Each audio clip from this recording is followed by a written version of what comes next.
Let's see if you can see Fluffy. Okay. I'm trying to position Fluffy so you can see her. Hold on. We're just going to do this real quick. She does not like being videotaped. Oh, sorry, guys. I don't think anybody joined yet, so. I just wanted to show you that we are training Fluffy. Normally this would be pickup training. And sorry about the pajamas, but it's for life. Normally we would be doing pickup training, which is like so slow going, it kind of ground to a halt. She's done well with everything else, but she just is not loving the pickup training.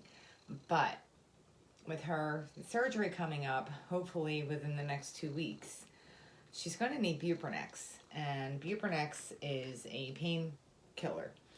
And typically they would get 0.1 ml every 8 hours. But I'm going to ask Dr. Matt if we can do 0.2 ml every 12 hours. Not quite as effective in managing pain, but you know, she is feral, so trying to minimize stress. So I've pilled her a couple of times, but she's never taken liquid medication. And with buprenex, you have to have good control because it's going to have to be shot between her gum line and her cheek pouch because it's sublingual. So you want to get it into that cheek pouch there. So right now we're just getting her used to the syringe going to her mouth. And then next week we'll start working on getting a better control with the football hold, what I call the football hold, which is kind of like this. You see that she needs work with that too. So,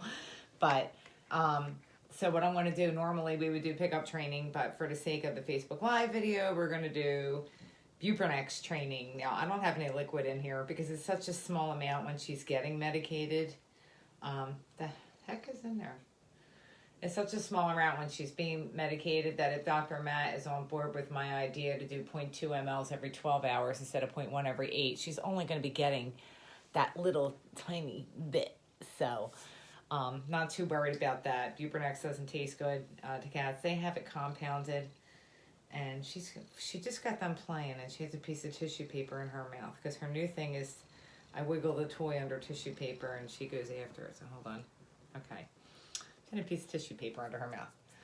All right. And now it's stuck to my hand. Okay. So this is what I do. It's all right, Fluffy. Let her see what's coming. And I'm kind of doing the football hold. So, oh, she's giving me a hard time tonight. Now, are you kidding me? We're Facebook Live, Fluff. Fluffy, come here. All right, we're not going to do football hold. We're just going to do scruff. This was going so well. And as soon as we go live, she hates being on video. That's what it is. So, all right, we're just going to do scruff because she does get submissive. Then what I do is I get control of her hand, of her face. There you go. So we just pretended like we gave her medication. Dana Pike Thompson is watching. Let me tell you about Dana. I'll tell this story while she's eating her chicken. I'm going to do this twice. So, come here, Fluff. Dana Pike Thompson is watching. Dana Pike Thompson was the one who gave me my crash course in TNR. And Dana Pike Thompson is the one who recovered Fluffy in her parents' garage after her space surgery in 2015. And give me 1 second, I'll finish telling the story. We always do things twice. So she gets 4 pieces of chicken. This is raw chicken, by the way. Hi, Dana. Do you see what I'm doing with Fluffy? Like, could you ever imagine in 2015 that I'd be doing this with Fluffy? Like, even petting her? Teaching her how to be medicated? Like, really? I'll tell the rest of you the story in a second. Hold on. I have to go with Fluffy used to. Good girl, Fluff. Oh, it fell out of my mouth and I scared her. It's okay, Fluffy. Good girl. Now we have a negative association. This ought to be fun. Okay, so let me finish telling you the story. I had to talk in kitty talk. She's getting upset because I'm not talking the way I normally talk with her. So Dana recovered her from her space surgery. And if many of you who followed our posts know and have read her blog posts that she was pregnant. And we didn't know how pregnant she was when she had her spay abort. And the night that she came home, because AWA and Voorhees, where I do my TNR surgeries, they sent him home the same day. And that night, Dana had noted, and I actually still have the pictures, that Fluffy had blood all over her cage. Because we had her like in a dog crate. And so in the morning it looked pretty bad. So I called the surgical hotline and I had to bring her back for a second surgery, or actually for an exam. But they had to sedate her either way because she was pretty feral back then and fractious, to say the least. So, and it's funny, I was going to tell this story anyway. Not tonight, but I was just thinking about it. So the whole time Dana was caring for Fluffy, Fluffy was hissing and spitting and ears completely flattened, as feral as can be. And Dana managed to get her in the carrier, because we had a carrier inside the dog kennel. Here you go, Fluff. And Dana managed to get her in there, thank God, so that I could take her back to AWA to get looked at, because she was bleeding pretty bad. And Dana said, like, she was hissing and spitting and growling and just nasty. And Dana was standing in her parents' driveway when I pulled up to pick her up. And Fluffy went, as soon as Fluffy saw me and heard my voice, and I was like, Fluffy, you know, like she's used to. She went from hissing and spitting. All of a sudden, she turned around to me and she was like, squeak, like real sweet and everything. And she was pretty feral back then, so it was just very touching. This poor cat was terrified.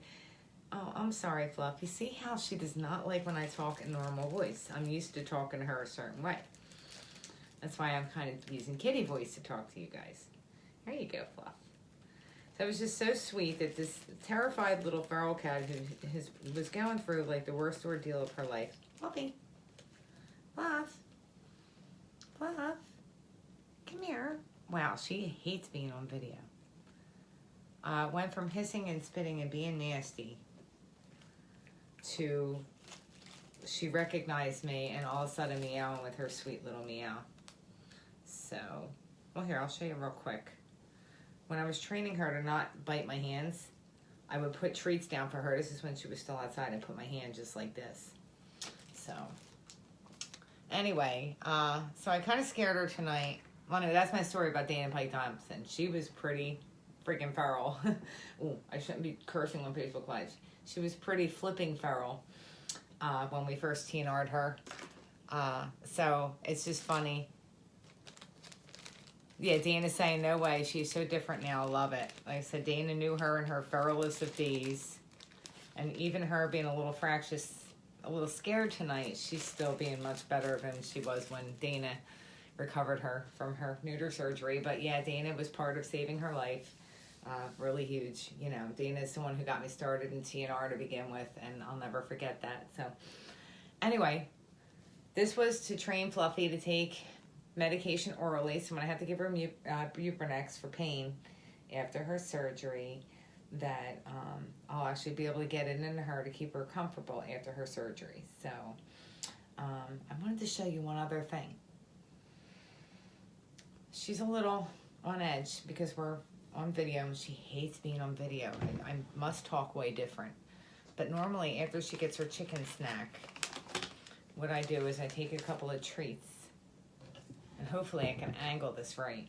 I'm going to put the camera on the floor. I take a couple of treats, and this is how I got her in the carrier to go to the vet, and this is how I'll get her into the carrier. Her carrier is down here, and it's always open. Oh good, you can see it there.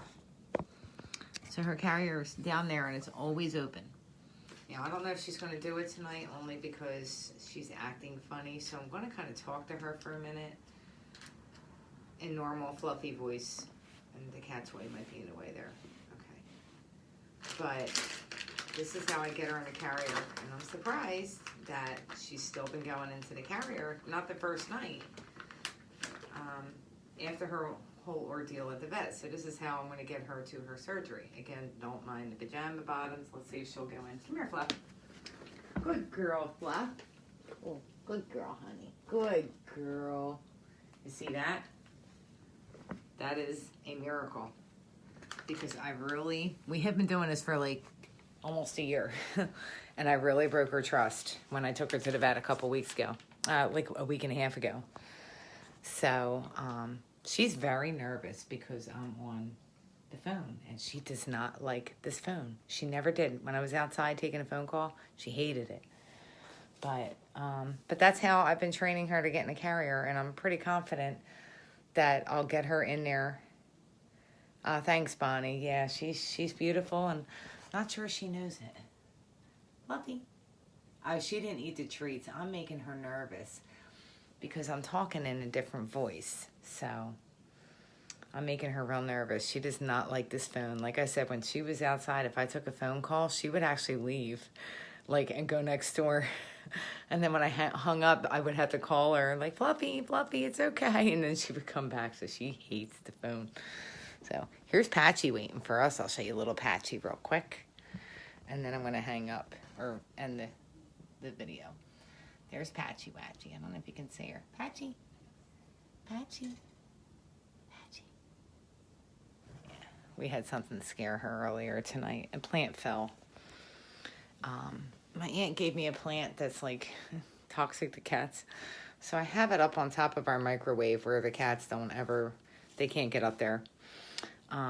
Because I didn't want to kill the plant, but it's toxic to cats, and my cats are more important than a plant.